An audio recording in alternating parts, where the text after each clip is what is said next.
폭력과 불안감과 오랑캐와 이방인. 한국에서 이방인하면 연상되는 건 역시 까미의 소설책이다. 그래서 이방인하면 뭔가 고뇌에 빠진 유럽인이 연상되는 건 어쩔 수 없다. 왜냐하면 한국에서 유럽인들의 이미지가 낯설지만 뭔가 지적이고 교양있고 신사적인 느낌인 건 어쩔 수 없지 않을까? 왜냐하면 한국 사회에서 신사라는 느낌은 역시 서구 문명의 영향을 받았으니까. 그래서 이 이방인 소설이 제대로 읽혀지지 않는 게 바로 서구에서 쓰이는 이방인이라는 단어가 한국에서는 오랑캐라는 단어가 있는데도 이 단어가 쓰이지 않고 의미에만 충실한 단어 이방인으로 쓰였기 때문이다.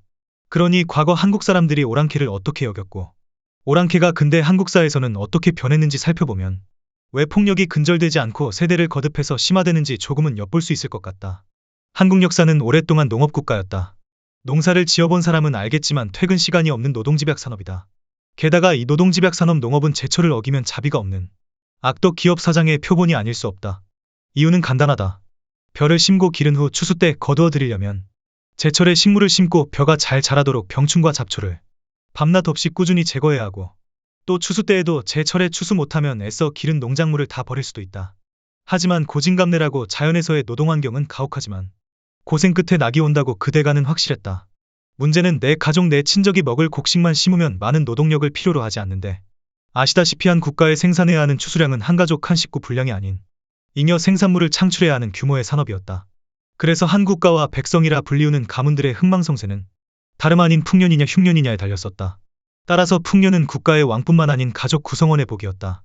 여기에 오랑캐의 문제가 발생하는데 오랑캐는 다름 아닌 한 해 농사를 무단으로 약탈 노력질하는 도적대들이 바로 오랑캐였다.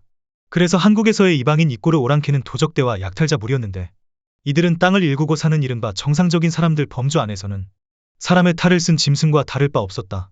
그러니 짐승과 다를 바 없는 오랑캐들에게 폭력을 행사하는 건 금기도 아니었고 오히려 가족과 국가의 재산을 지키는 효과적인 방법이었다.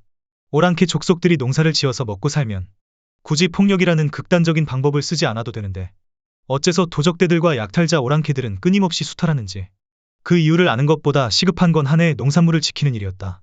분명한 사실은 사람의 탈을 쓴 짐승 같은 존재. 오랑캐는 만악의 근본이자 뿌리를 뽑아도 다시 자라는 잡초 같은 존재였던 것이다. 그럼 다시 현대 사회로 돌아가자. 대부분의 대한민국 사람들은 평범한 사람에 속한다. 우리가 기대하는 평범한 사람이란 학창시절 좋은 성적은 기대할 수 없었지만 그래도 성실히 공부해서 반에서 평균 혹은 그 이상의 성적은 유지할 수 있는 학생이다. 대학교도 본인의 성적에서 선택할 수 있는 최선의 대학교를 선택했고 대학교 생활도 본인이 할 수 있는 최선의 결과물을 위해 열심히 했는데도 어째서 대한민국에는 실업률은 상승하고 자살률은 20년 넘게 OECD 1등을 유지하고 저출산 고령사회 현상은 도대체 왜 발생한 걸까? 과거 농경사회에는 만악의 근본은 쉽게 찾을 수 있었다.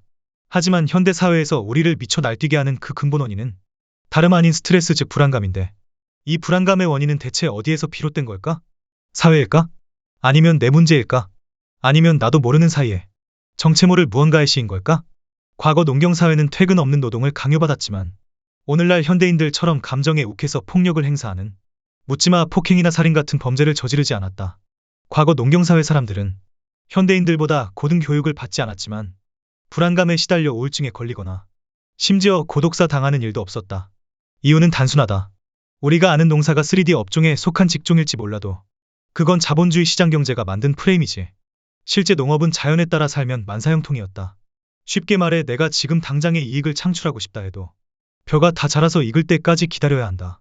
그러니 성급하게 결정할 필요도 없고 급하다고 빨리 갈 필요도 없었다. 그저 계절 따라 제철에 나는 과일 야채로 요리해먹는 낙이 있었다. 그럼 다시 물어보자. 우리는 급하게 결정할 일도 없는데도 급하게 결정해야 하는 알 수 없는 압박감. 빨리 할 필요도 없는데도 뭔가 빨리 해야 직성이 풀리는 불안감. 멀쩡한 사람도 미쳐 날뛰는 야생마로 만드는 근원. 스트레스, 즉 불안감은 과거에는 오랑캐라는 족속이 근원이었는데 오늘날 현대인들의 스트레스 즉 불안감의 근원은 어디에서부터 비롯되었을까? 마치 가차처럼 특정 지을 수 없지만 분명히 무언가가 있는 슈레딩거의 고양이 같은 존재의 이꼬르 불안감. 현대인들 마음속 깊은 곳에 독사처럼 숨어있는 해소되지 않는 불안감. 이 불안감을 당신은 어떻게 설명할 수 있을까?